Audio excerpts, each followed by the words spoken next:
I want to talk a little bit about legacy, not the legacy format, but your legacy, because I think that you are actually quite underappreciated as one of the deck building greats in the game. Aw. I would say that you have done a lot of seminal work in the I think it was whether it was with Mono Blue Illusions in 2011, 2012, or otherwise, like, and even now with Pioneer and different things, right? I feel like you may not get enough credit as one of the greats. I think you could be in the top 10 or the top 15 of that list. How do you feel about that? I mean, it's kind of weird to have someone just ask you, Okay. how do you feel about being one of the greats? Like, but like how, like, is that something that you set out to do? Is that just naturally comes about as being out of being a player, just being a student of the game? Like, how do you think about maybe your legacy from that standpoint? Uh, it's extremely difficult to answer this question without sounding like I'm just completely full of myself. It's So, okay. I'll give you license to do because I okay, asked the question. let's So, uh yeah. let's assume that I am humble, and then I will say some stuff. Um, I won my first PTQ in 2006. I took a deck that top four of the Pro Tour, and I tweaked it by 8 cards. And the 8 changes I made are directly responsible for my win in the PTQ. And at that point, I realized that whatever people thought was common knowledge is not necessarily correct for your local metagame. And ever since then, I've always looked for an edge in whatever competitive format that I'm working on. And I work on that format for as long as there are tournaments in that format. And then the seasons would change and I would move on to the next one, whether it's standard, modern, pioneer, whatever. Fast forward to, 2009, the mono green deck with Eldrazi Monument, just like shit on a tournament, defined the world's metagame. Everyone who played that deck uh, you know, thought it was awesome, and but at the event it was heavily metagamed against, and it got shit on, and so it was kind of lost to time, and because the format changed like a week later after Worlds or whatever. Then when I moved to Roanoke in 2011, I started working with Brad Nelson, Jerry Thompson, Tom the Boss Ross, other people, and their accolades were always greater than my own, and so I existed in their shadows. But many of the things that we were successful with deck wise were a collaboration between us. And most of the time when they did well with my work, I didn't take credit for it. Why would I steal my friend's thunder? But like Brad Nelson, myself, and Brian Brown doing all top eighted Grand Prix Louisville with Mono Black Devotion. That deck was in the top eight of the Pro Tour the previous week, but it lost in top eight and people thought it was bad. And I figured out that like Pack Rat was actually really good. I didn't want to overload on them, so we only played two. Me and BBD and Brad, they were actually traveling back from the Pro Tour while I was doing the bulk of the playtesting for the Grand Prix because I wasn't at the Pro Tour the week before, but they were. And when they got home, I just had a deck for them, and we all three top eighted, and Brian won. And now Brian is like known for that deck, and that was my deck. And then all throughout the next few years, like I worked on Blue White Delver with basically nobody. I started just playing with Mono Blue Illusions. I like top forward on the opening weekend of SCG Indianapolis in like 2011 or 2012. I forgot which year exactly. But then I just wrote the Delver Compendium volumes 1 through 5 as my articles for the next month about this deck. And then ultimately Charles Gindy played a version that won an open, and then he got all the credit for it or whatever. And then I built Mono Green Dungrove Elder, if you recall that deck, and I ended up top eighting an open with it, did well, whatever, right? But as we continue this trend of playing on the SCG Tour every week, like I had a lot of successes, obviously, but my friends also had a lot of success too, and often it was with my ideas and my decks. And instead of like taking that credit from them, I let us all bask in our glories together because we're a group. But over time, I just only played the SCG Tour, and they all played the Pro Tour, and they played Worlds, and so like their names were bigger than mine, and you look like such a huge piece of shit if you interject on someone else's win with, hey, that's my deck, right? You just look like the cockiest, worst friend imaginable. And so I never did. I tried not to. The one thing that I wish I got credit for, there was a block constructed Pro Tour. Do you remember Godinis Vidugoris? Do you remember that person? Is that a name you remember? So Go, everyone called him Go, but Godinis top two'd a Pro Tour with a deck that I built.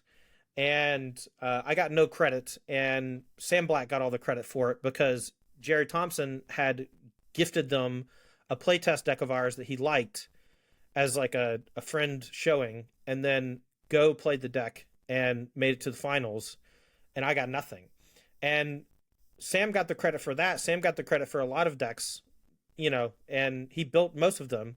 But that one was one that I built, and I didn't get any credit for, and I was kind of upset about it. But that type of thing just happened a lot because if I say anything, the public perception is that I'm like jealous or, just only out for myself or whatever. And so holding back forever, you just stop caring so much about what you represent in the long term, and you more so care about what you represent in the now. And in the now, I had to maintain the integrity of my own brand, and I had to ensure my own prosperity in the industry by keeping connections that were close to me, never rocking the boat, never making a stink about anything, and just like always trying to just be the best. And that's what I did. But, moving on to like later in the 2010s or whatever, people would move to Roanoke like Tom Ross, and he got all the credit for Infect, which rightfully so. But there was a 6-month stretch where I had as much or more success with Infect than him, and the majority of the changes were collaborative. And oftentimes my changes were better than, and he would play a slightly different list because he would change 2 cards the night before for no reason. He would just say, I just like this card instead. And then he doesn't do well in that event, but then he wins the next one or whatever. And, little things like that happened all the time. BBD played a lot with, like Stoneforge Mystic in the early days of our PTQ grinding or whatever, and he won like one of his PTQs, beating me like in the finals of a PTQ in Roanoke. And then that season he won Worlds. But if I won that match where I don't mulligan to 5 in the finals, right, maybe I don't get to Worlds, but I definitely get on an extra Pro Tour. And I never played 4 Pro Tours in a row in my entire career. It was always like 1 point short here, 2 points short there. You don't quite hit the gold, or they changed silver or gold by 1 point, and so now you missed this year, whereas you would have hit last year. The rewards always got scaled back, always were being scaled more and more back, and they always made the thresholds harder and harder to attain. Whereas the people who would hit those thresholds, they would be gifted with a full cycle extra to try to maintain being on the train. And it was not very hard to maintain being on the train when you get 4 tries. But when you only have 1 try, breaking through is extremely difficult. And maintaining that lifestyle is also extremely difficult and expensive because you're just jet setting around the freaking world. And I'm poor, man. I grew up poor. I still don't have like tons of money or whatever. Like my wife has a stable job. I have a quasi-stable job. But things are scary sometimes. Like $2,000 water heater a couple months ago, like that's scary. That sucks, right? Little things like that. And so I don't care so much about my legacy in the game because I know what I did. And if anyone ever wants to ask me about it, I'll give them the full story. And you want to ask me about it, I'm giving you as much of the story as I think, really pertains to this situation. And I would love to be known in history as like someone who, came up with the goggles deck, but in reality, that was Jerry and I coming up with it together. And I think that the majority of decks in Magic are 2+ people collaborating and then one person getting most of the royalties, for lack of a better, in terms of like who built the deck, because they're the person that did well with it. And ever since I became like a full-time streamer or semi-full-time streamer, however you want to classify me, I stopped playing the bigger events. And so the people who play a lot, who do play the big events, they don't really look at me as a threat. And so the things that I say don't really hold weight with them. But what I am able to do is build new decks that like function in terms of like pure ideology, and then other people take those ideas and iterate upon them and then use them to win events. And the people that are below that level, right, those are usually the people who are coming to me on my Patreon, like looking for sideboard guides for FNM and looking for cool new strategies for Pioneer, because it's just they just enjoy playing the game. And those are the people that I enjoy talking to, well, way more than people who like, are way smarter than me or whatever, because the people who are way smarter than me don't really give a shit what I have to say. But the people that are like coming to me for help, winning their RCQ, those are the people that I really enjoy engaging with. And those are the people who I think do offer the respect in terms of like what my legacy in Magic is really about, and I do appreciate them quite a bit.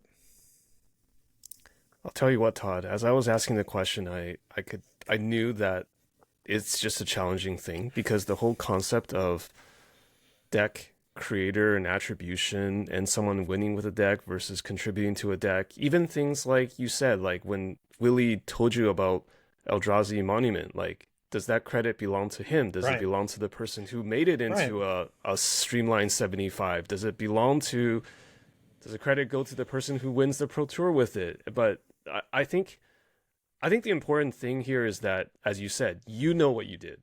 You know that you 100% contributed to defining certain things that made people successful. And I would have to hope that the people who did well with your ideas, they also know what you did. So it's not that important that the general public, some rando like me knows that you did it or not. It's important that within your player group, you are respected, or you're you are seen as someone who did that, right? I didn't really consider myself to be a good deck builder for a long time. Whenever we worked for Star City Games, one of the common asks when a new set would come out, would be build a bunch of decks around this new card. Like pick a card, build a bunch of decks around it. And I hated doing that because I didn't get to physically play with the decks I was building. And so I was unable to essentially hone the deck down into like a what I would consider to be like a fighting shaped version. And instead, I'm just kind of like shooting deck lists off. And whenever we would play on Versus Live, my decks would get destroyed because they're like the purest form iteration of the deck before you start pulling away from the core identity to shore up weaknesses. Every deck start that I build comes from an old philosophy from a friend of mine when I was very young. He said to always start building your decks with maximum redundancy. And so if you can play 8 elves, play 8. If you can play 12, play 12. And then over time, you'll see where your weaknesses lie and you can pare back. And so once you realize, like, oh, I have too many card draw effects, or I have too many tutors, or I have too many of this or that, you pull back and you add a couple more removal spells or a couple more things that can alleviate some pressure from your opponent until you ultimately have a viable deck. Playing on the Pro Tour for so long, you realize that the people who were most successful were often those that had large play groups where they were able to essentially find all the flaws and remove the flaws from those early decks. And for those of you who don't remember, almost every single Pro Tour was 2 weeks after a set's release. And so you just did not have a functional deck unless you had some group to play test with. And over time, Unless you have a brain trust, right? Yeah. right. The running of like the SCG tour was a huge place for you to test those ideas. And often I would play the first or second week of a new format that the SCG tour is hosting. And that's where like Monogrieve Dungrove Elder came from or whatever, where I just like built this deck I thought was cool, did well with it. Then I played it at the Pro Tour the next week. It was my best Pro Tour finish ever. But I had a place to run a trial by fire. And the testing groups all had that. And I was just a nobody from Alabama, man. I didn't know anyone. Like, I didn't have a super group. I didn't have a testing group ever. Like, maybe 3 Pro Tours I ever played, I had a testing group. And so whenever you're just like constructing a new deck, you just have no idea truly how good it is until you play it for the first time. And I hated building decks that way because you're just firing into the air blindly in hopes that you hit something. And so I never considered myself to be like a prolific deck builder. But at some point on Jerry Thompson's podcast, it's Arena Deckless is the name of the podcast now. But at some point, he just mentioned me as one of the best deck builders he'd interacted with, and I was thrown for a loop. I'd never really thought. You never thought of yourself that way. Yeah, right? I was a tuner, man. I took an idea that someone else had, and I would make it better, and that was kind of like what I like to do. But that's what it's about. Like most of the time, that's what it's about. Yeah, it's those 8 cards, right?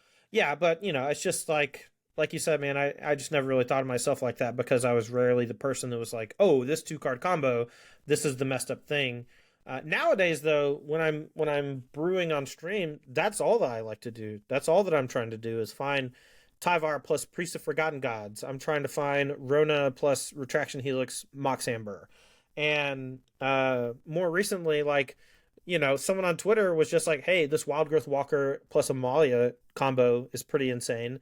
And so I just spent like 3 days working on that and came up with... Hell yeah. I mean, that's your evolution right there. Right. And I just came up with like a cool list that I really liked, and I wrote about it, and people really enjoyed it. And I'm planning on doing a lot of that in the next week whenever they do the bans, because everything's going to change. And it's like the Wild West, man.